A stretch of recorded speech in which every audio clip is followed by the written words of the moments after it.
Darren Walker has announced his plan to step down from the helm of the Ford Foundation at the end of next year, a tenure marked by his taking a premier U.S. philanthropy in a different direction.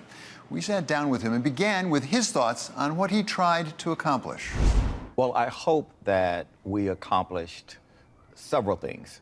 First, elevating the challenge of inequality.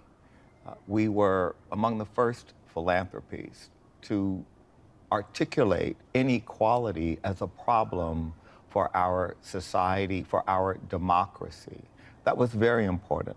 Secondly, to elevate the issue of technology and its potential impacts, both positively and negatively, particularly on people who are poor, who are disadvantaged, who have historically been marginalized in American society. And thirdly, to introduce the idea of social justice philanthropy, which is different from normal philanthropy as we've thought of it going back to Andrew Carnegie. Those are three things I think we've accomplished and that I'm very proud of. You changed the direction of Ford Foundation when you came in. There was a lot of talk about, a lot of coverage, specifically with respect to justice, focusing on justice, as well as inequality. One cannot change without meeting resistance. Where did you meet resistance?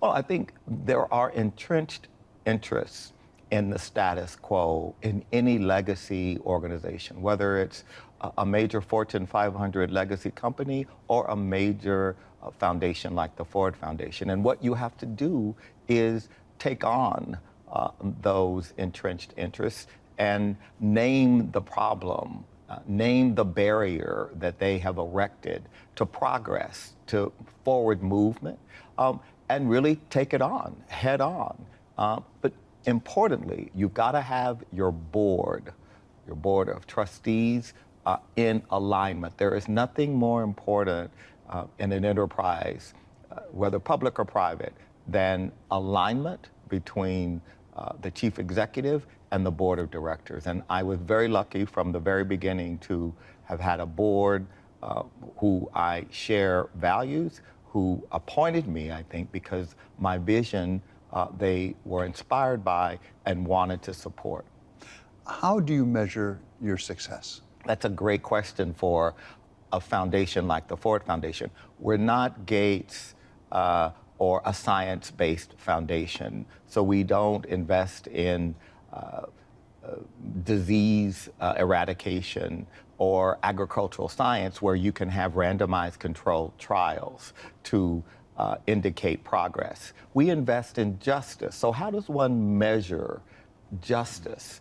Because it's hard at any one time, like with a disease eradication, to declare victory. How do you declare victory? We could have declared victory on the progress around reproductive health for women many years ago.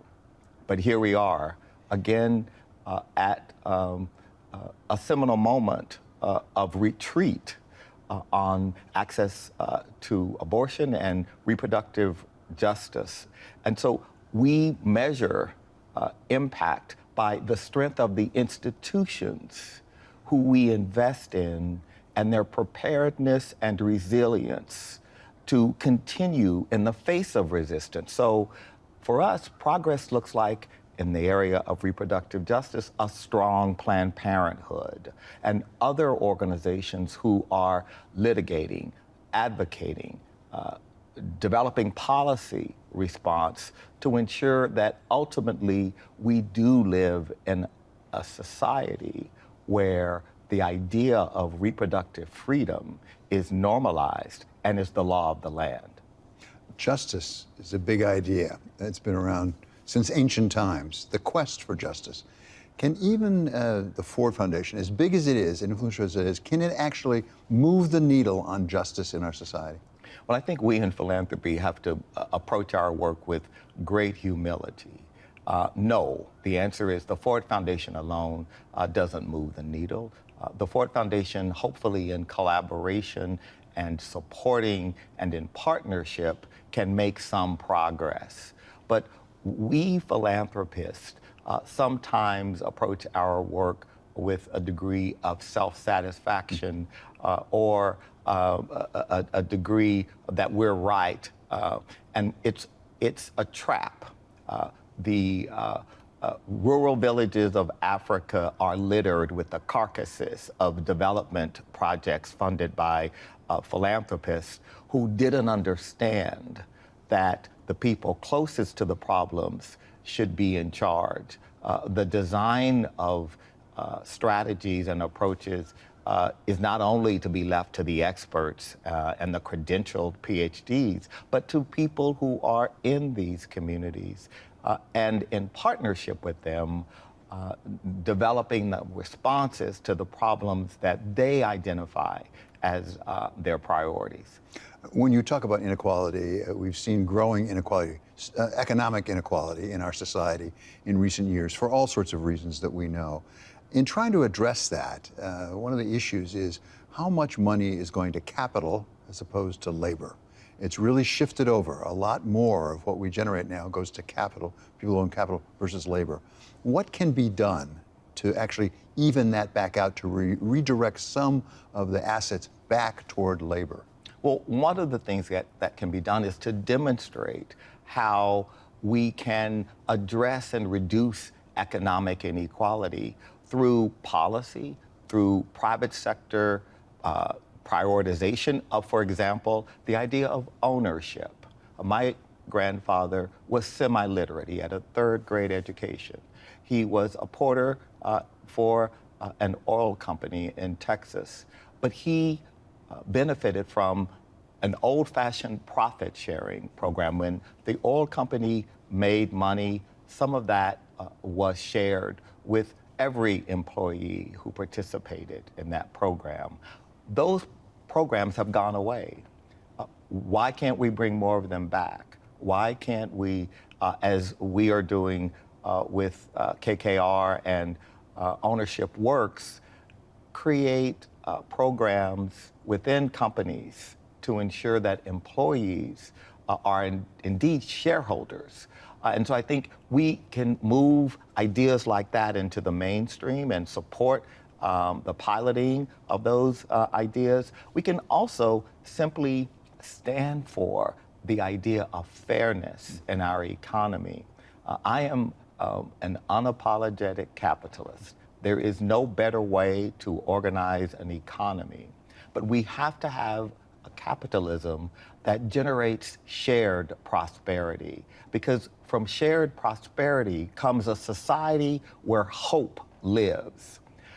And hope is the oxygen of democracy, and inequality is the enemy of democracy, because inequality breeds cynicism, it breeds hopelessness, it breeds purposelessness. And a society without hope and purpose, a people without hope and purpose, are vulnerable. That society is at risk. It's at risk for authoritarianism, it's at risk for extremism, and the kind of environment that ultimately is destructive to the very idea of justice and democracy for all. You mentioned Ownership Works and the work of Ford Foundation with KKR. We've talked with Pete Stavros on Wall Street Week before about that.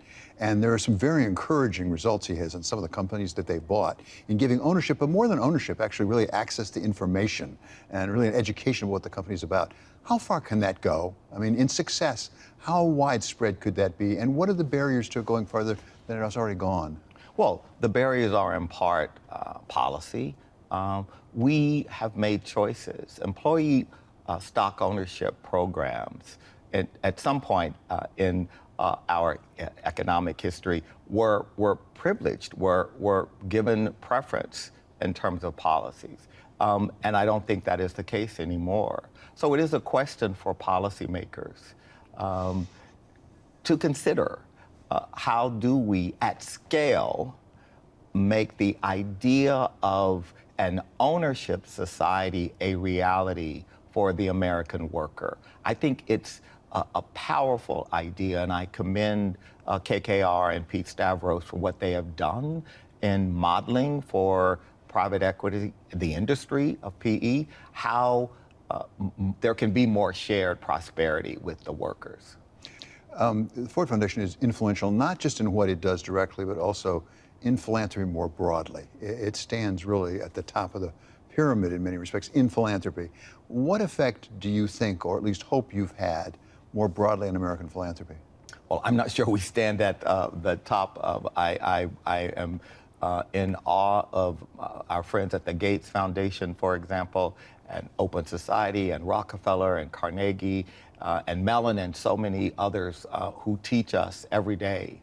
I think for me, we have helped contribute to the idea that philanthropy is complex.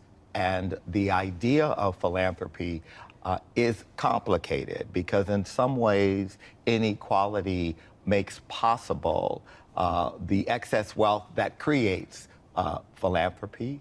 And then philanthropists are charged with solving inequality and the challenges. And so Dr. King said once in 1968 the following: philanthropy is commendable, but it should not allow the philanthropist to overlook the economic injustice which makes philanthropy necessary. And so what Dr. King was saying was that the role of philanthropy needs to not only be charity and generosity, but dignity and justice.